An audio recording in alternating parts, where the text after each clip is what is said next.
Jason Balin at Hard Money Bankers.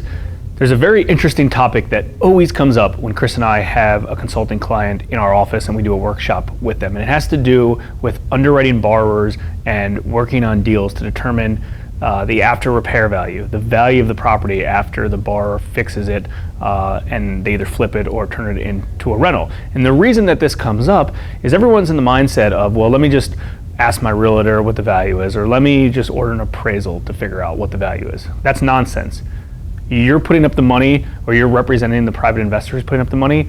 It is your responsibility, someone in your organization, to determine what the value is of the property. And in a second, I'm going to explain to you why this is a little bit tricky, but how to overcome that. But it is very, very important. Most people that come to our workshop, they say, well, you know, I kind of know the values, but I'll just get an appraisal. An appraisal is what a bank does. An appraisal is what a national hard money lender is. We're local, private, and hard money lenders, just like you are or want to be.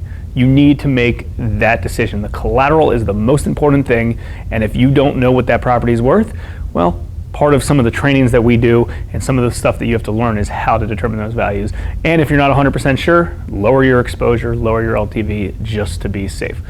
So when that stuff comes up, we go through some of these things. Now let's talk about execution. How well can somebody, a borrower, execute on that project? Well, that depends.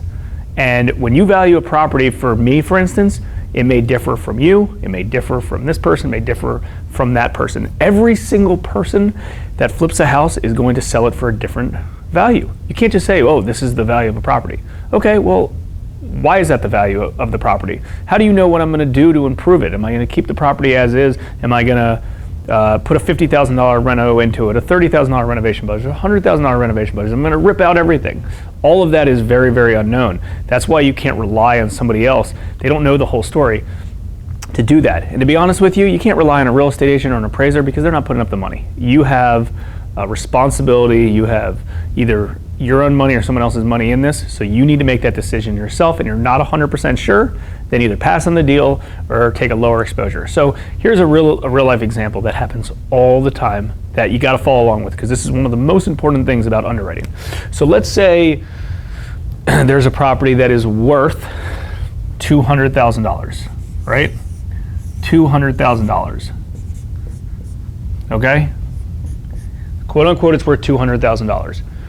Is that what the borrower told you? Is that what an appraiser told you? Do you know that because you flipped the property? Do you know that because you live in a neighborhood worth that?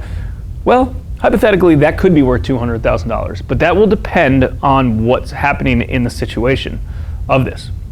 Now, for instance, let's say a really big home buyer that buys a lot of properties, they buy 100 properties a year, they do full renovations, full guts, full renovations, they know exactly what they're doing. Chances are they may sell that for $200,000. Now, if a newbie comes to you or a newer investor that hasn't really done a project before, they're not going to know exactly what to do in that property. They don't know what HVAC systems to put in, if they need to replace the roof, if what appliance package, what countertops are in place, how to reform if they need like a club room in the basement for a finished basement, what paint colors.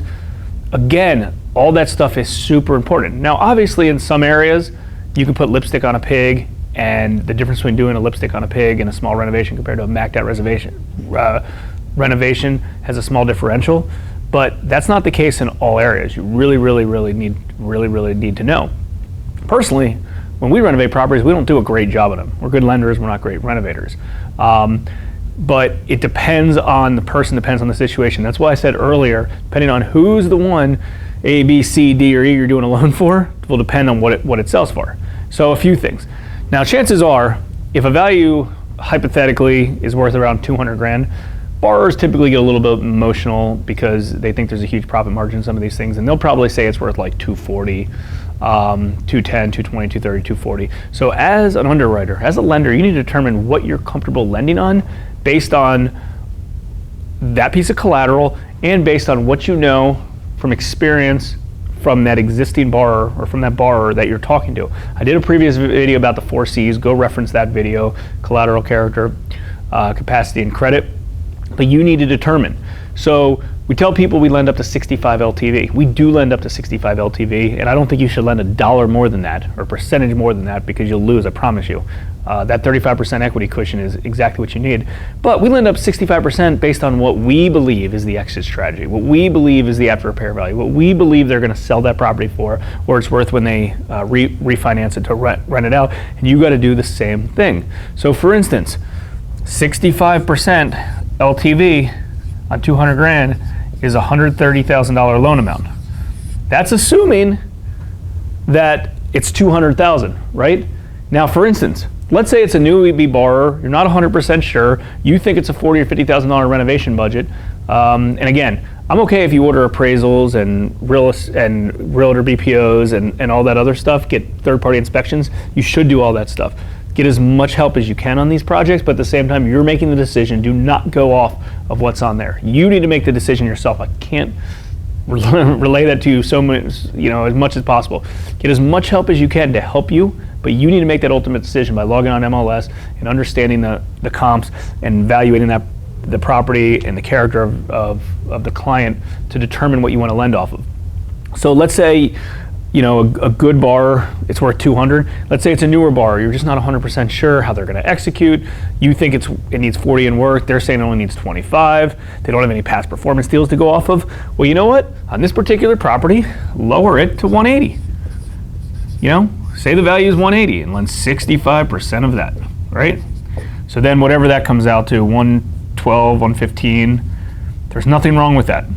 Everyone's so scared to offend borrowers and to offend, and we're in a world, especially if you have a mortgage broker background, because a lot of our consulting clients have mortgage broker backgrounds. It's hard for them to understand this because they say, oh yeah, we'll just order an appraisal and we can lend a percentage off that. It doesn't work like that. You need to figure out what the value is. You need to figure out exactly how well this person's going to execute, and you're going to determine what you're comfortable with. You know how many loans a day someone's buying for 200 grand and it needs 50 grand to work, and they're all in at 250, and they're like, what do you lend off of? We'll lend up to 65% of what we're comfortable with, of what we believe it's worth. We'll throw out like a $75,000 loan amount and be like, that's crazy, it's worth so much more. And it's, well, you know what, we can't wrap our brain around this project. We're not 100% sure what this thing actually is worth, so we're comfortable lending this. It's okay to lend what you're comfortable with. Yes, we have a metrics, let's call it, of 65 LTV based off of the after repair value. That's kind of a going thing with hard money, but at the same time, you need to determine what you're lending that based off of. You cannot base it off of just a general appraisal or a general realtor comp or even any type of comp until you understand how well they're going to execute.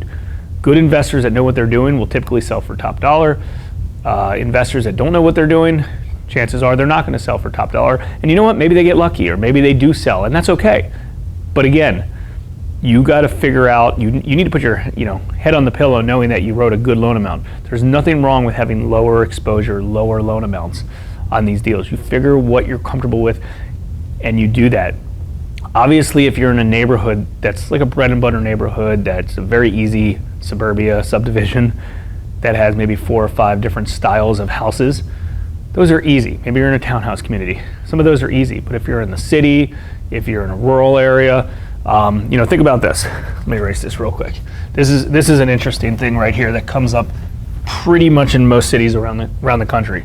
So back in the day, you had a normal highway, and then 20, 30, 40 years ago, they built an extension, and they built this subdivision, and they built 100 houses here, right? 100 houses right here. Let's say they're all worth between 250 and 300 grand. Okay, for the most part, that's pretty easy to evaluate. But what happens to this house right here, outside the subdivision? What happens to this house right here? Let's say it's twice the size of this house. How do you value that? It's challenging. You need to figure it out. If you have an appraisal done, typically they're just going to take cost per square footage and say, yeah, this based on cost per square footage, it goes to the same school system, it's in the same geographic area, it's probably worth this. Well, you know darn well that if someone's looking to move into a newer style house or a community, they care about being here, not here. There's less desirability of that. I also did another video that you can watch related to comparable sales and value in properties, so reference that one as well. But the point of this is, I don't know if you're going to be able to see this up here. Let me erase this so you can see this, because this is the key word: execution. How well execution, how well can the borrower execute on the project? Those are things you need to figure out. This is so important. I promise that every time we have consulting clients, especially mortgage brokers or real estate agents that are also hard money lenders or want to be hard money lenders, and they come in, it's really interesting because they're like, yeah, I know how to value these things, or I know we'll just lend 65 LTV and we base it off of that. And I'm like, okay, well, what are you basing that 65 LTV off of? That's the important part. You need to figure out what you're basing that 65 LTV off of. And only you, or only your business partner, or only someone who's taking financial responsibility for your money or your private capital money can make that decision. You have to. You cannot rely on an employee. You cannot rely on an appraiser. You cannot rely on a real estate agent. You cannot rely on anybody else except yourself to figure out what that number is.